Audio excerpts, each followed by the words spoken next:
kelas B. Saya akan mempresentasikan materi tentang sistem manajemen basis data pada pertemuan kedua. Konsep basis data. Menurut Joe, basis data adalah sebagian kumpulan informasi yang bermanfaat yang diorganisasikan ke dalam tata cara yang khusus. Data merupakan fakta atau nilai atau value yang tercatat untuk mempresentasikan deskripsi dari suatu objek. Data yang merupakan fakta yang tercatat dan selanjutnya dilakukan pengolahan atau proses menjadi bentuk yang berguna atau bermanfaat bagi pemakainya akan membentuk apa yang disebut dengan informasi. Data dalam basis data bersifat integrate dan share. Integrate, berkas-berkas data yang ada pada basis data saling terkait atau terjadi dependensi data. Share, data yang sama dapat dipakai oleh jumlah pengguna dalam waktu yang bersamaan, sering dinamakan sebagai sistem multi-user. Berikut ini adalah gambar representasi data dalam tabel. Sistem basis data merupakan perpaduan antara basis data dan sistem manajemen basis data. Database yang kompleks dan disertai dengan teknik pendokumentasian dan prosedur manipulasi akan membentuk sistem manajemen basis data. Berikut komponen-komponen sistem basis data. Hardware sebagai pendukung operasi pengolahan data, contoh seperti CPU, memori, dan sebagainya. Software sistem operasi seperti Windows 9e, Windows 2000 atau Windows XP, Linux, dan Unix. Software pengelola basis data, contoh seperti SQL, Oracle, dan sebagainya. Software program aplikasi, contoh seperti Visual Basic, Delphi, dan Visual Fox Pro. Basis data, semua data yang diperlukan dipelihara, dikelola oleh sistem basis data. Pemakai atau pengguna basis data bisa disebut juga dengan user. Peran basis data. Basis data adalah penting dalam pengolahan data menggunakan komputer karena beberapa alasan, yaitu sebagai berikut. Sebagai komponen utama atau penting dalam sistem informasi karena merupakan dasar dalam menyediakan informasi. Kedua, menentukan kualitas informasi, cepat, akurat, dan relevan, sehingga informasi yang disajikan tidak basi. Informasi dapat dikatakan bernilai bila manfaatnya lebih efektif dibandingkan dengan biaya mendapatkannya. Penyusunan suatu database digunakan untuk mengatasi masalah-masalah pada penyusunan data, yaitu mengatasi kerangkapan redundansi data.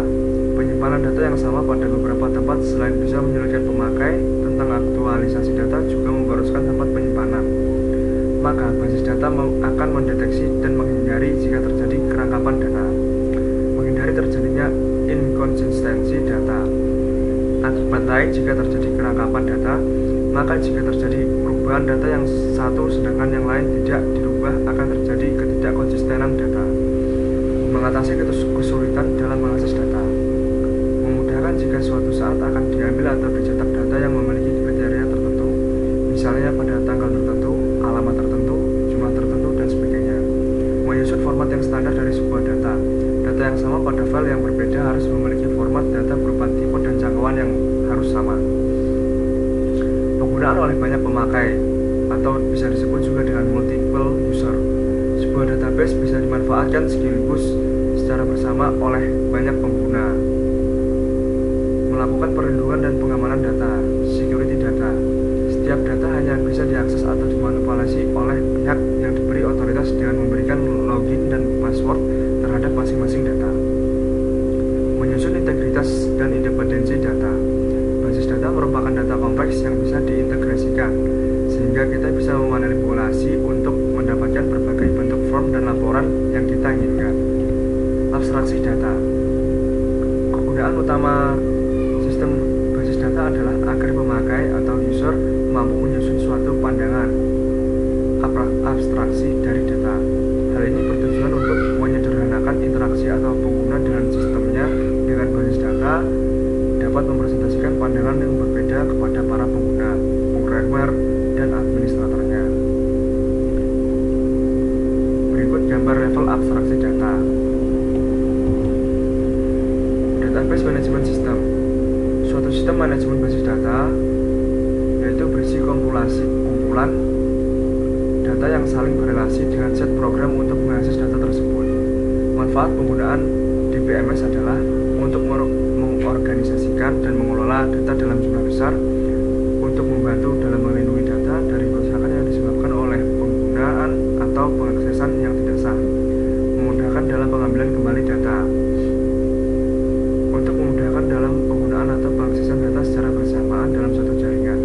Keunggulan DBMS adalah kepraktisan, yaitu penggunaan media penyimpanan yang berukuran kecil namun padat informasi. Kecepatan, yaitu mesin dapat mengambil atau mengubah data jauh lebih cepat daripada manusia. Mengurangi kejenuhan, yaitu menghindari pekerjaan yang berulang-ulang dan monoton yang bisa membosankan. Kekinian atau up to date, yaitu informasi yang tersedia pada DBMS akan bersifat mutakhir dan akurat setiap saat. Database dapat dinyatakan sebagai suatu sistem yang memiliki karakteristik antara lain sebagai berikut. Merupakan suatu kumpulan data, interrelated data, yang disimpan bersama tanpa mengganggu satu sama lain atau membentuk kerangkapan data. Kumpulan data dalam database dapat digunakan oleh sebuah program aplikasi lebih secara optimal. Penambahan data baru, modifikasi dan pengambilan kembali dari data dapat dilakukan dengan mudah dan terkontrol. Sedangkan lingkungan DBMS terdiri dari komponen perangkat lunak yang membentuk sistem manajemen basis data, perangkat lunak sistem yang berinteraksi dengan sistem manajemen basis data, utilitas, baik loading ataupun backup, reorganisasi file, report generation maupun performance monitoring. Arsitektur DBMS. Arsitektur data menjadi sebuah sumber bisnis pada sebuah lingkungan basis data. Sistem informasi dibangun di sekitar sumber ini untuk membuat programmer komputer atau pengguna akhir dapat mengakses data secara fleksibel. Arsitektur data bisnis mendefinisikan bagaimana bisnis tersebut akan berkembang dan menggunakan file maupun database untuk menyimpan semua data dalam organisasi, teknologi file dan database untuk digunakan, dan setup struktur administrasi untuk mengelola sumber data. Database arsitektur mengacu pada teknologi database yang mencakup database engine, database utility, alat cache, database untuk analisa dan desain, dan alat pengembangan aplikasi database. Arsitektur basis data dibangun menggunakan format paket bahasa yaitu DDL dan DML. DDL, Data Definition Language, yang merupakan suatu paket bahasa DBMS yang berguna untuk melakukan spesifikasi terhadap skema basis data. Contoh perintah DDL misalnya create table, create index, alter table, drop view, drop index. DML, Data Manipulation Language, merupakan suatu paket DBMS yang memperbolehkan pemakai untuk mengakses atau memanipulasi data sebagaimana yang telah diorganisasikan sebelumnya dalam model data yang tepat. Dengan DML, kita akan dapat mengambil informasi yang tersimpan dalam basis data, menyisipkan informasi baru dalam basis data, dan menghapus informasi dari tabel. Terdapat dua tipe DML, yaitu prosedural dan non-prosedural. Prosedural DML membutuhkan pemakai untuk mendefinisikan data apa yang dibutuhkan dan bagaimana cara mendapatkannya. Contoh bahasa prosedural adalah GBase 3, Foxbase, FoxPro, sedangkan non-prosedural DML membutuhkan pemakai untuk menspesifikasikan data apa yang dibutuhkan tanpa harus tahu bagaimana cara mendapatkannya. Contoh bahasa non-prosedural adalah SQL atau QBA. Contoh perintah DML misalnya insert, select, update, dan delete. Dalam bahasa query dikenal juga dengan DCL, Data Control Language, yang merupakan bahasa pengendali data yang digunakan untuk melakukan otoritas terhadap pengaksesan data dan mengalokasikan ruang. Contoh perintahnya misalnya grant, revoke, commit, dan rollback. Ketiga perintah bahasa tersebut, DDL, DML, dan DCL, saat ini telah dibentuk menjadi paket bahasa yang disebut dengan SQL, Structure Query Language, yang pada prakteknya implementasi SQL sangat bervariasi. Tidak semua fitur SQL didukung oleh vendor software. Beberapa contoh software basis data yang menggunakan SQL seperti DB2, Ingress, Informix, Oracle, Microsoft Access, MySQL, PostgreSQL, RDB, dan Sybase. Tipe file, file induk, file master. File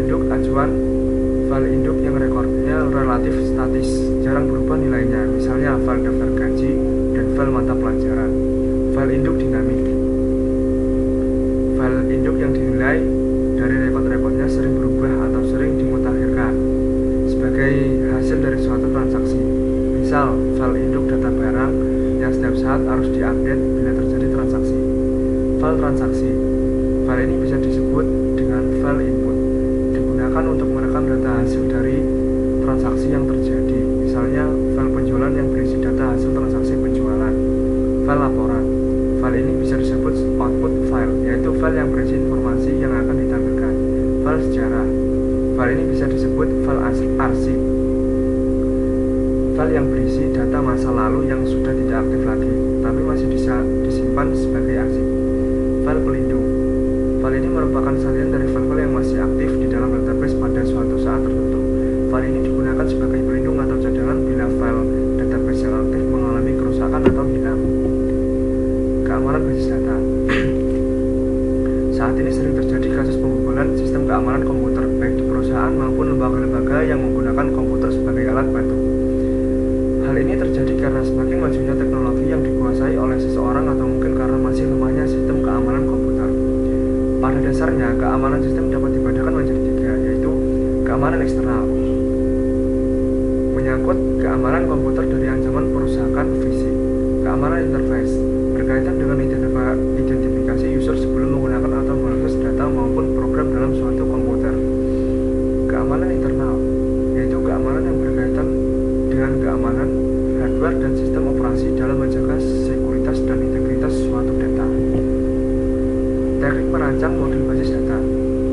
Dalam DBMS terdapat beberapa model basis data yang digunakan untuk menyatakan hubungan antara record-record yang ada dalam basis data, yaitu float file, data terletak di dalam tabel tunggal, hierarkial, menggunakan pola induk anak, network, disebut juga DBTG, Database Task Group, or Codacil, Conference on Data System Language. Relasional terdiri dari tabel-tabel termodalisasi dengan file-file terkunci sebagai penghubung relasional antar tabel. Sebetulnya terdapat teknik yang lebih baru dari model relasional, yaitu DBMS deduktif, DBMS pakar, DBMS semantik, DBMS berorientasi objek, dan DBMS relasional universal. Namun, teknik tersebut masih relatif jarang digunakan saat ini. Sedangkan teknik relasional telah didukung dan merupakan standar dari bahasa SQL. Pendekatan paling umum dan banyak digunakan dalam melakukan perancangan model konseptual adalah dengan menggunakan model data relasional yang memiliki dua buah teknik, yaitu teknik normalisasi dan teknik entity relationship diagram. Teknik normalisasi. Teknik normalisasi merupakan sebuah teknik relasi basis data dalam melakukan proses pengelompokan data elemen menjadi tabel yang menunjukkan entitas dan relasinya. Pada proses normalisasi selalu diuji pada beberapa kondisi, apakah terdapat kesulitan dalam menambah insert, menghapus delete, dan mengubah update, mengambil retrieve pada suatu database. Jika terdapat kesulitan, maka tabel tersebut dipecah atau dibagi lagi menjadi beberapa tabel hingga pemakaian database menjadi optimal. Untuk membentuk dalam keadaan ternormalisasi, maka perlu diketahui konsep tentang file, atribut kunci, dan ketergantungan fungsi. Setiap file memiliki key atau kunci. File berupa satu field yang dapat mewakili record. Kunci atau key dalam sebuah file yang akan dijadikan sebagai relasi dibedakan menjadi berikut. Primary key merupakan kunci yang dibentuk dari sebuah field atau atribut yang selain bersifat unik juga dapat mewakili setiap kejadian dari suatu entitas. Contoh NIP, nomor induk pegawai, mewakili setiap pegawai yang nomornya tidak mungkin sama. Contoh lain adalah NIM, nomor induk mahasiswa, nomor KTP, nomor rekening, dan sebagainya. Alternate key merupakan kunci kandidat yang tidak dipakai atau tidak terpilih sebagai primary key. Kunci forwarding merupakan satu atribut field yang melengkapi satu relasi yang menunjukkan ke induknya. Teknik ERD atau bisa disebut juga dengan Entity Relational Diagram merupakan notasi grafis dalam pemodelan dan konseptual yang mendeskripsikan hubungan antara penyimpanan. ERD digunakan untuk dan hubungan antar data. Karena hal ini relatif kompleks, dengan ERD kita dapat menguji model dengan mengabaikan proses yang harus dilakukan. ERD menggunakan sejumlah notasi dan simbol untuk menggambarkan struktur dan hubungan datar data. Pada dasarnya ada 3 macam simbol yang digunakan, yaitu entitas adalah suatu objek yang dapat diidentifikasikan dalam lingkungan pemakai, sesuatu yang penting bagi pemakai dalam konteks sistem yang akan dibuat, sebagai contoh pelanggan, pegawai, dan lain-lain. Atribut, entitas mempunyai elemen yang disebut atribut dan berfungsi mendeskripsikan karakter entitas, misalnya atribut nama pegawai dari entitas pegawai. Hubungan relationship, sebagaimana halnya entitas maka dalam hubungan pun harus dibedakan antara hubungan atau bentuk hubungan antar entitas dengan isi dari hubungan itu sendiri. Misal dalam kasus hubungan antar entitas pegawai dan entitas bagian adalah jam kerja, sedangkan isi hubungannya dapat berupa total jam kerja dan gaji lembur. Berikut jenis-jenis hubungan relasi.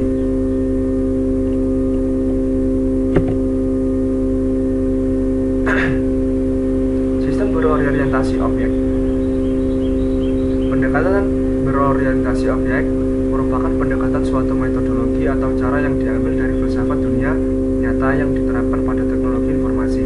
Merupakan suatu pola pikir yang diterapkan menyeluruh tentang bagaimana kita memandang sesuatu baik sudut pandang pengguna, pengembang, ataupun pengelola teknologi.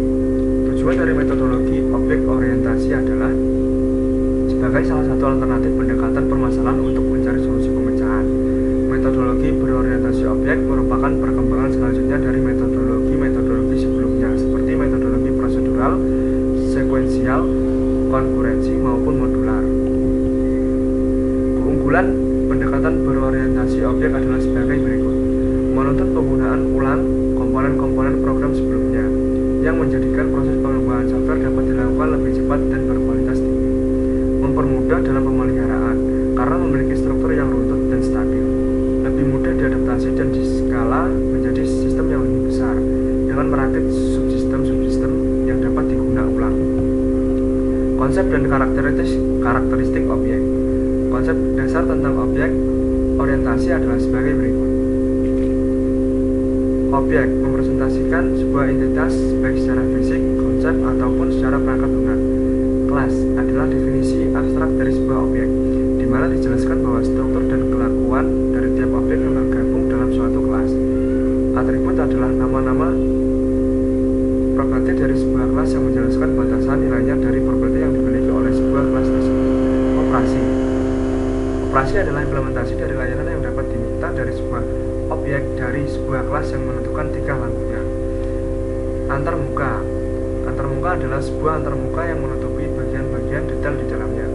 Disebut juga sebagai penerapan dari polimorfisme, yaitu kemampuan untuk menyembunyikan banyak detail implementasi yang berbeda-beda